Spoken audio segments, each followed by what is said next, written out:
О, общепит Бурятии. Как правило, когда открывается какое-то заведение такого плана, у того, кто открывает, самые добрые мысли по поводу того, как накормить, не только как накормить, что вкусно накормить, но и как обслужить, да?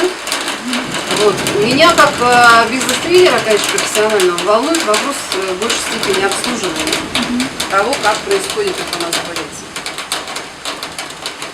Я не могу сказать, что мы разительно отличаемся от других городов нашей России, но это, я так думаю, видимо, ментальность, которую не вытравить ничем. Потому что пока оно открывается, пока оно новое, оно держит себя на уровне. Но проходит какое-то время, и оно поглощается, вот это новое предприятие, со всеми своими какими-то стандартами обслуживания, стандартами по высокому качеству приготовления блюд.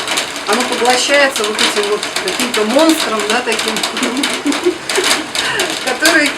который вот не сводит все потуги того человека, который хотел как лучше, ну вот на этот средний уровень. Случай в одном из известных ресторанов нашего города, когда подали салат, и он был очень невкусным, и были не свежие овощи. На что официантка сказала, что я могу вообще просто вставать и уходить. Это для меня вот, когда ты живешь при капитализме, такие вот, чтобы вещи происходили,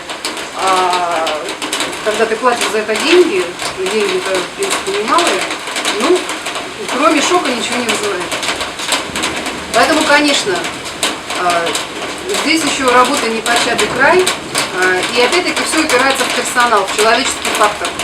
Хоть на кухне, хоть на обслуживании. И это касается не только общепита, это касается, по-моему, абсолютно вообще всех сфер.